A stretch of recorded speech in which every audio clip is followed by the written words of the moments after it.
to auscultate from the posterior surface of the chest. ठीक है, हमारे पास 10 डिफरेंट पॉइंट्स हैं जहाँ पर हम लोग अपना स्टेथोस्कोप प्लेस करते हुए क्या कर सकते हैं, ऑस्कल्टेट कर सकते हैं नॉर्मल ब्रेथ साउंड्स को। समझ आ गई है? ठीक है। और हम लोगों ने सीक्वेंस, यूजुअली जिस सीक्वेंस में मैं आप लोगों को समझाने जा रहा हूँ आप लोगों ने इसी सीक्वेंस में समझना है। ठीक है, why this sequence is important वो मैं आप लोगों को साथ साथ एक्सप्लेन करता रहूँगा कि आप लोगों को ये सीक्वेंस क्यों ज़रूरी है।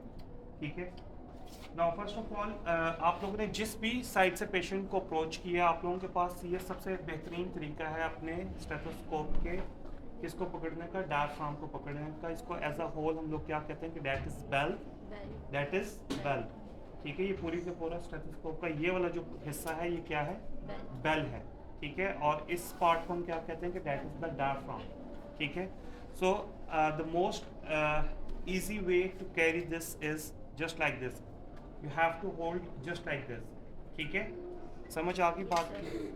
नाउ जहाँ से भी आपने अप्रोच किया है पेशेंट को आपने उसी साइड के ऊपर खड़े होना। ठीक है, और आपने उसी साइड की चेस्ट को सबसे पहले क्या करना है, ऑस्कल्टेट करना है। अच्छा, अब हमारे पास रेफरेंस पॉइंट्स होने चाहिए कि हम लोग कुछ रेफरेंस पॉइंट्स को देखते हुए हम लोग क्या करें, ऑस्कल्टेशन स्टार्ट करें। आपके पास स्कैपुला है, सबको स्कैपुला इसकी फील हो रही है कि ये स्कैपुला है इसकी। ठीक है, that is the starting point of the scapula, एक imaginary, that is the starting point of the scapula और that is the ending point of the scapula, ऐसे ही। ठीक है, आप सबको फील हो रही होगी, आप लोगों को कैलकुलेट करने की जरूरत नहीं पड़ेगी किसी भी पेशेंट के अंदर। ठीक है, तो हमारे पास जो सबसे पहला रेफरेंस पॉइंट है that is the upper border of the scapula.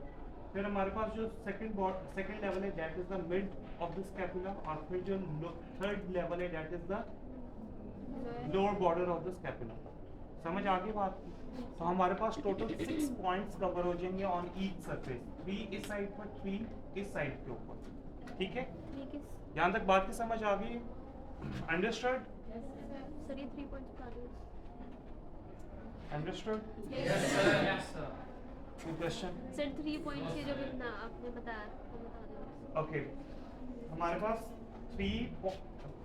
Pass 3 reference points हैं, upper border of the scapula, middle of the scapula और lower most border of the scapula. That is the inferior angle. एक जगह पर superior angle है, एक जगह पर inferior angle है, और सेंटर में आप mid of the scapula reference point बना सकते हैं। समझ आ गई बात की? Now you just have to place it within the interscapular region। आपको स्कैपुला के ऊपर प्लेस करने से कभी भी ब्रेथ साउंड अच्छी नहीं आएगी। ठीक है, एक बात। दूसरी बात ये बेटा, आपका ये जो डायफ्राम है ये हमेशा किसी सॉफ्ट टिश्यू के ऊपर आप रखेंगे तो ये इसका कंटेक्ट एरिया कंप्लीट होगा, लेकिन अगर आप किसी बोनी एरिया के ऊपर रखेंगे तो इसका कंटेक्ट एरिया क्या हो जाएगा, रिड्यूस हो जाएगा। ठीक है, समझ आ गई बात की? जस्ट लाइक दिस कि मैं किसी हार्ड सरफेस के ऊपर इसको रखूंगा तो इसका कंटेक्ट एरिया कहीं ना कहीं से क्या हो जाएगा, लूज हो जाएगा। हाँ, जब मैं इसको किसी स्मूथर सरफेस के ऊपर या सॉफ्ट टिश्यू के ऊपर रखूंगा तो ये कंटेक्ट एरिया का क्या रहेगा, 100% रहेगा। समझ आ गई? जितना अच्छा आपका कंटेक्ट एरिया होगा उतनी अच्छी आपको ब्रेथ साउंड फील होगी। यहाँ तक बात की समझ आ गई? ठीक है, now starting from the first point, ये आपने सबसे पहले, आपके पास ये अपर बॉर्डर था, आपने सबसे पहले जस्ट प्लेस इट हेयर।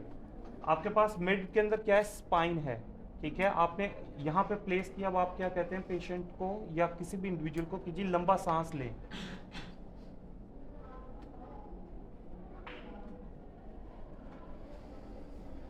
लंबा सांस लेते रहें।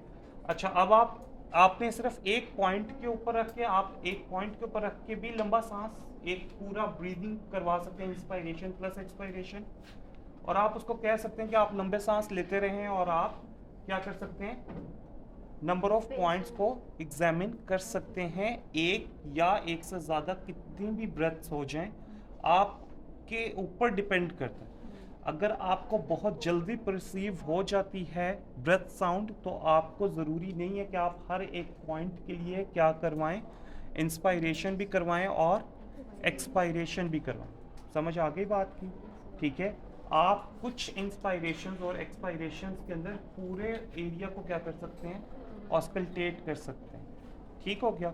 आप एक एक पॉइंट के लिए भी इंस्पायरेशन और एक्सपायरेशन को क्या कर सकते हैं, यूज़ कर सकते हैं। लेकिन आप कभी भी बेटा पैसिव ब्रीदिंग के ऊपर नहीं डिपेंड कर रहे होते ऑस्कल्टेट करने के लिए। आप हमेशा आगे पेशेंट को ये कहेंगे कि जी आपने डीप ब्रीदिंग करनी है, लंबा सांस लेना है। समझ आ गई बात कि आप लंबा सांस लेंगे, पेशेंट को कहेंगे जब वो लंबा सांस लेगा तो आपको क्या अच्छी आएंगी, परसेप्शन अच्छी आएगी। यहाँ तक बात की समझ आ गई? समझ आ गई बात की? Yes, sir. And why it is important कि आपने पेशेंट को यही कहना है कि लंबा सांस लें, और कुछ पेशेंट्स को आप कह भी नहीं सकेंगे। फॉर एग्जांपल एक कोमाटोज पेशेंट है या एक ऐसा पेशेंट है जो कि मेंटली इतना स्टेबल नहीं है, आप उसको तो नहीं ना कह सकते कि जी डीप इंस्पायरेशन करें या डीप एक्सपायरेशन करें, या बेड रिडन पेशेंट है आप उसको नहीं कह सकते। लेकिन एक नॉर्मल इंडिविजुअल के लिए आप सिंपल इस वजह से कह रहे हैं ताकि आप लोगों को एक परसेप्शन आना शुरू हो जाए।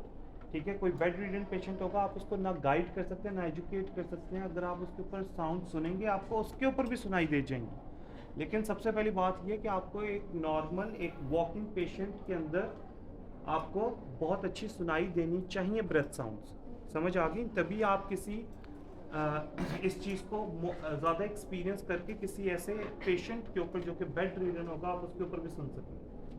समझ आ गई बात की? अब मैं ये कहूँ कि जी आप कहीं पे भी हॉस्पिटल में जाएं, आप बेड रिडन पेशेंट के ऊपर जिसको अभी वो मेंटली स्टेबल ना हो या वो आपकी बात को फॉलो ना कर सके, तो आप उसके ऊपर स्टेप यूज़ करके ऑस्कल्टेट करना चाहेंगे तो आपको शायद उतनी अच्छी परसेप्शन ही ना आए या आपको उतनी अच्छी आवाज़ें ही ना आए। ठीक है, तो बेहतर ये है कि पहले अपने आप को एक्सपीरियंस करें कि उनके अंदर वॉक इन पेशेंट्स के अंदर कि जो इंडिविजुअल आपके पास चल कर आ रहे हैं या जो मेंटली स्टेबल है आप, और जो आपकी बात को फॉलो कर सकते हैं इंस्पायरेशन और एक्सपायरेशन की, डीप इंस्पायरेशन और एक्सपायरेशन की, आप उसके ऊपर ऑस्कल्टेट करें। यहाँ तक बात की समझ आ गई? Yes, sir. Now, starting with the point of the first point, that is your the upper border of the scapula. ठीक है, इंटरस्कैपुलर रीजन के ऊपर मैंने क्या किया है, प्लेस किया है डायफ्राम को, और मैंने क्या कहा पेशेंट को लंबा सांस खींची।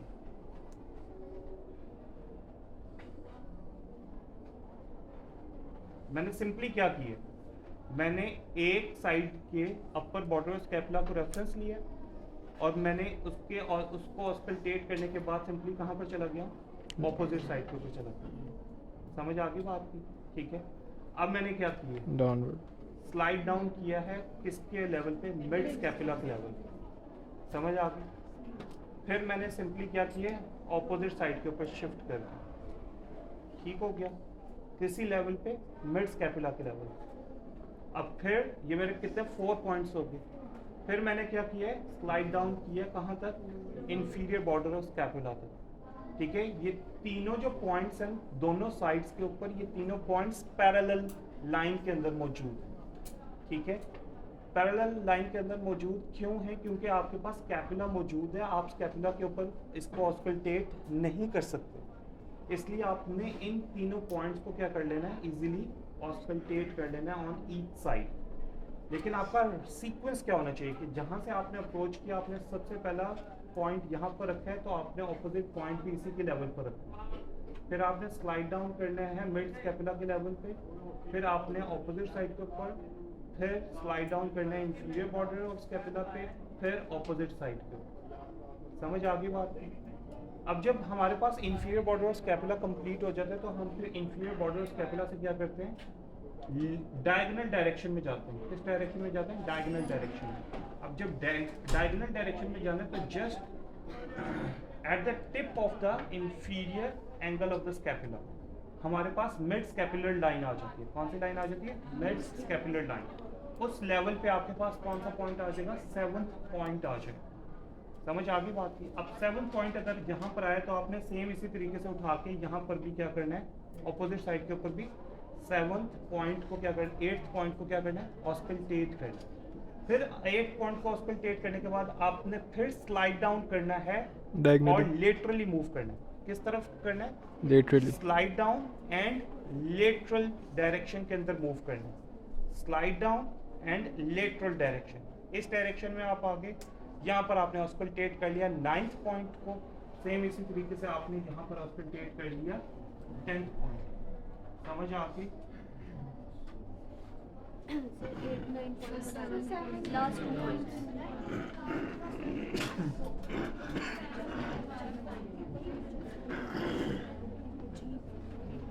आप लोगों को फर्स्ट 6 पॉइंट्स की समझ आ गई है? Yes, sir. ठीक है।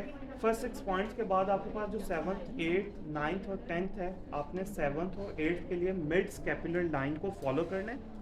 किसको फॉलो करना है? Mid scapular line. हमने पहले जो हमारे 6 पॉइंट्स थे ना बेटा, वो इंटरस्कैपुलर रीजन के अंदर थे, ठीक है, वो सेंट्रलाइज्ड नहीं थे। समझ आ गई? हम अब 7th और 8th को किसके सेंटर में लेकर जा रहे हैं? मिड स्कैपुलर लाइन के अंदर लेकर जा रहे हैं।